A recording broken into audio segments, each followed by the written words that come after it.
Bien, buenos días, hermanos. Todos aquellos espirituales que oyen la voz de Yahweh y la ejecutan. Voy a hacer una meditación muy corta. Cuando leemos al apóstol Pablo en 1 Corintios 12, 13, 14, observamos la manifestación del Ruach HaKodesh. Vemos cómo Yahweh nos imparte los dones, todos sujetos a esa base que tanto hemos hablado, a esa roca que es la revelación dada por el Padre Celestial, por nuestro bendito Padre Yahweh. De manera que cuando leemos 1 Corintios 12, vamos a irnos hacia allá,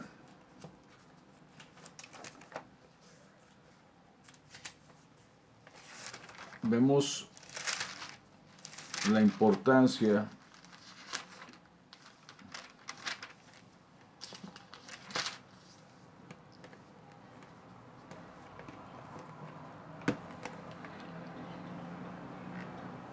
que le da el apóstol a las bendiciones espirituales.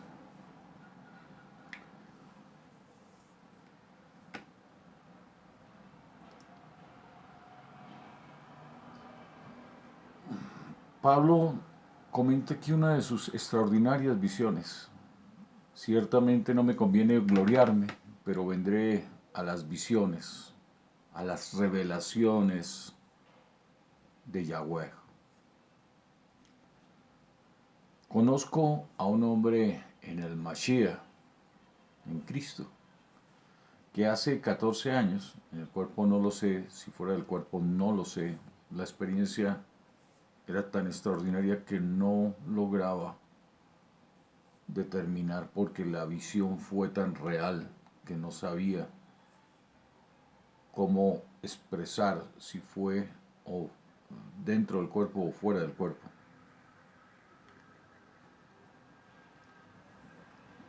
Que subió al tercer cielo.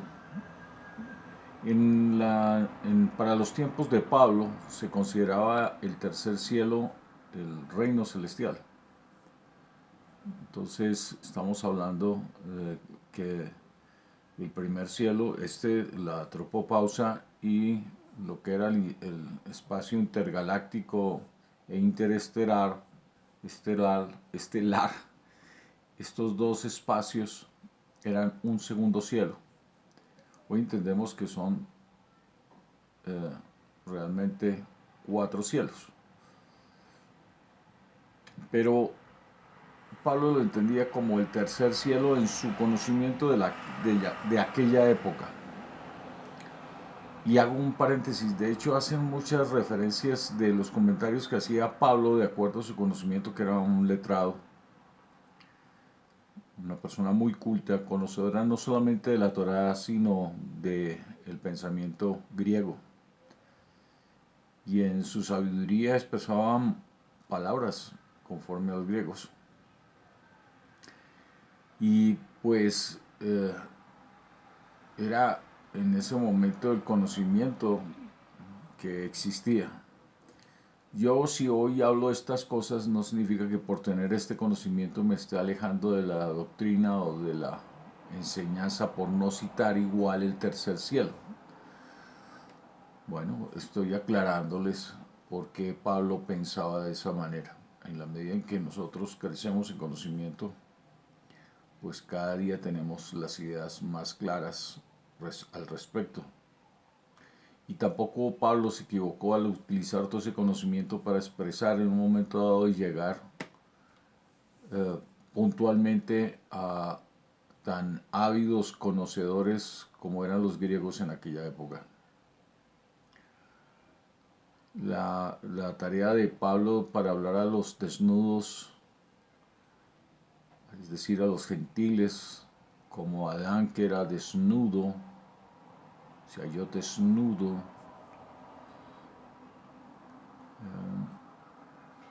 eh, llegar a los gentiles, a los desnudos, no era fácil porque pues ellos habían abandonado del todo los preceptos y mandamientos de Yahweh.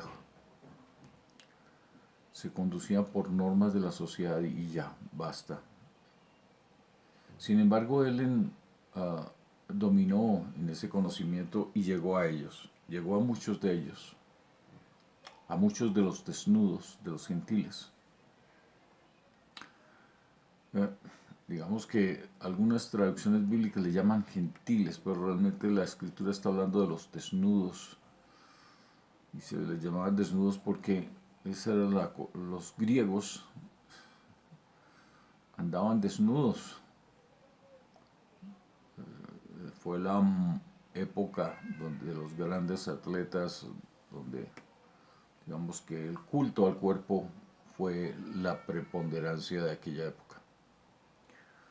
Hay que entender muchas cosas para saber de qué está tratando un apóstol o un profeta en un momento determinado de la historia. Y aquí hay un misterio que no diría un misterio, es una forma de entender a Yahweh. Yahweh es magnífico, como dice Pablo, no hay palabras para expresar la grandeza de Yahweh en su multiforme sabiduría. Así como Adán estuvo desnudo y no sabía que estaba desnudo, y pues simplemente él estaba sujeto a la ley de Yahweh, a lo que Yahweh le señalase, pues él nunca se consideró que había cometido algún error, que había cometido error alguno. Pues así Yahweh vuelve a los desnudos, a enseñarles el Evangelio a los gentiles, a los desnudos. Espero me comprendan esto. Adán estaba desnudo y no se preocupaba por ello, es decir, no se preocupaba por los errores que en un momento cometía porque él estaba sujeto a lo que Yahweh dijera. De tal manera que si cometía algún error, no se culpaba. Pero una vez conoce los pensamientos de hombres, digamos, que entra dentro del ejercicio de la naturaleza humana, que era lo que manejaban los homínidos, básicamente, toda esa cultura, y empieza a trabajar en lo que es bueno y lo que es malo, y a detectar aquellas cosas allí, descubre Adán que se ha desnudado su error ante Yahweh, porque prefirió oír sus pensamientos que oír a Yahweh. Y ahí fue vista su desnudez. No se está hablando de una desnudez física, se está hablando de una desnudez espiritual. Cuando se habla de las hojas de parra, precisamente, se está hablando de las ramas, de las hojas que van a ser ellos cubiertos. Eso es lo que va a cubrir al hombre del futuro, que es lo que nos cubre hoy. El nacimiento del Mashiach en su sangre, que es todo un asunto muy profundo de Yahweh. Y precisamente Pablo es de esos que ve todos esos asuntos bien profundos de Yahweh. Recordemos que Yahweh siempre ha hablado es a las almas, no a los cuerpos vivientes. Yahweh está sembrando vida en las almas. Preparó unos tazones de barro vivientes a efectos que por medio de esos tazones nosotros las almas conociésemos la vida. Eso es. Y aquí Pablo está viviendo una experiencia extraordinaria con el Eterno. Ha subido al tercer cielo, ha subido al reino. Por supuesto en el Espíritu. Y conozco a tal hombre, si en el cuerpo fuera del cuerpo no lo sé, que fue arrebatado al paraíso donde oyó palabras inefables que no le es dado al hombre expresar. Del tal hombre me gloriaré, pero perdón, de tal hombre me gloriaré, pero de mí mismo en nada. Me gloriaré, pero de mí mismo en nada me gloriaré, sino en mis debilidades. Sin embargo, si quisiera gloriarme, no sería insensato, porque diría la verdad, pero lo dejo para que nadie piense de mí más de lo que en mí ve u oye de mí. Y para que la grandeza de las revelaciones no me exaltase desmedidamente, me fue dado un aguijón en la carne, en mi carne. Un mensajero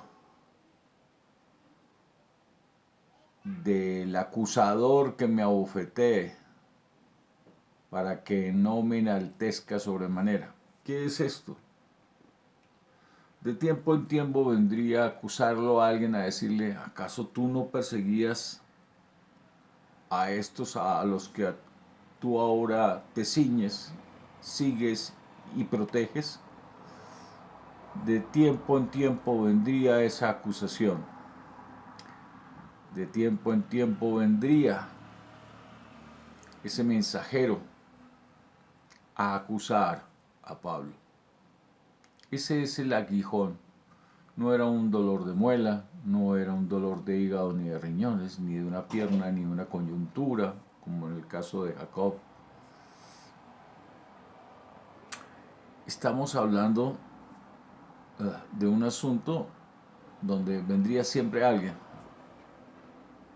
a acusarlo, que en otro tiempo estuvo acompañando a los transgresores de Esteban, que fue filial con las ideas de los persecutores del Mashiach, y pues todas estas cosas lo pondrían a él sumiso o con la cabeza agacha por haber cometido tales errores. Es decir, lo llevaban al reconocimiento de que él como el hombre definitivamente le faltaba mucho. Pero Yahweh, que es grande en bondad, en benevolencia, en misericordia, en benevolencia, en clemencia, en su bondad infinita, hace lo impredecible, toma al más pequeño, uno de la tribu de Benjamín, que iba en contra del Evangelio, de las buenas nuevas de salvación, y lo usa para predicar el Evangelio. Esto es extraordinario de parte de Yahweh. Y por eso les hablaba de lo de los desnudos y les decía ello, de cómo Yahweh vuelve a tomar al hombre desde su punto primario, desde su, digámoslo así, inocencia. Está desnudo y no se preocupe que usted esté desnudo. Yo soy el que hago la obra, dice Yahweh. Yo soy el que el que le va a dar vida y le va a dar vida en abundancia. Entonces aquí precisamente vemos cómo es la multiforme sabiduría de Yahweh, cuán insondables son sus juicios y a qué recurre para demostrarle al hombre. Duró muchos años forjando al hombre, enseñando al hombre, y una de las grandes enseñanzas, las cuales fueron muchos años el hombre viviendo la experiencia, la humanidad completa, todos nosotros, porque no podemos señalar a un pueblo para bien o para mal, sino a un pueblo que está siendo forjado por Yahweh y que ese pueblo simboliza a la humanidad en ese momento. Como Yahweh está forjando a la humanidad, cómo la vivifica. Y le demuestra a la humanidad en ese entonces que sin él nada podemos hacer, que el hombre no se puede justificar según carne, según las obras de la carne, sino que el hombre tiene que ceñirse en el espíritu, es decir, desde su alma. El hombre desde el punto de vista mental de la naturaleza, no va a triunfar, no va a salir adelante. El, el éxito, la gran bendición que va a recibir el hombre es cuando reconoce su estado espiritual y se acerca a Yahweh desde su estado espiritual, es decir, desde su alma, desde su Neshama. Y Yahweh hace la obra, sea quien sea. No hay exclusión. Solamente se requiere que se acerquen de sincero corazón, es decir, desde la Neshama, desde el espíritu. Porque Yahweh es espíritu y Él busca que le adoren en espíritu y en verdad. Y a tales adoradores busca que le adoren.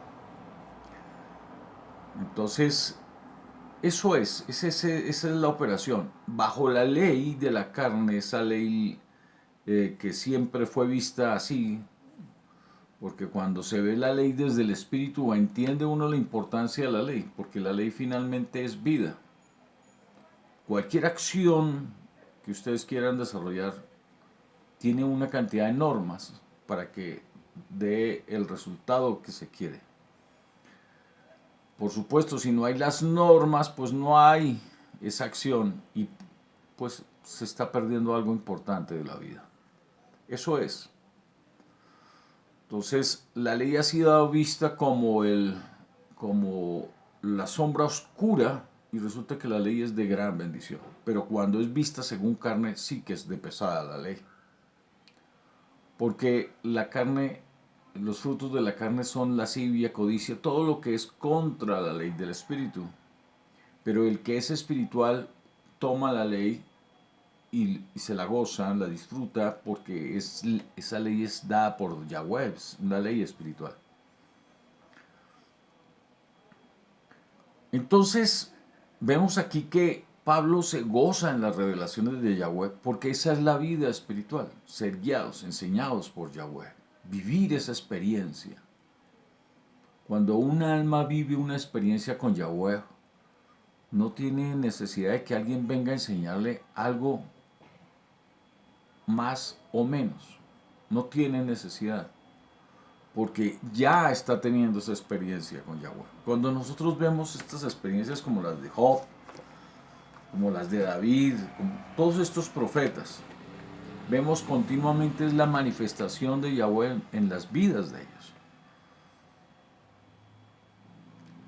Cuando alguno venga diciendo solo escritura, Yahweh no se manifiesta en este tiempo, ese es el espíritu del anticristo.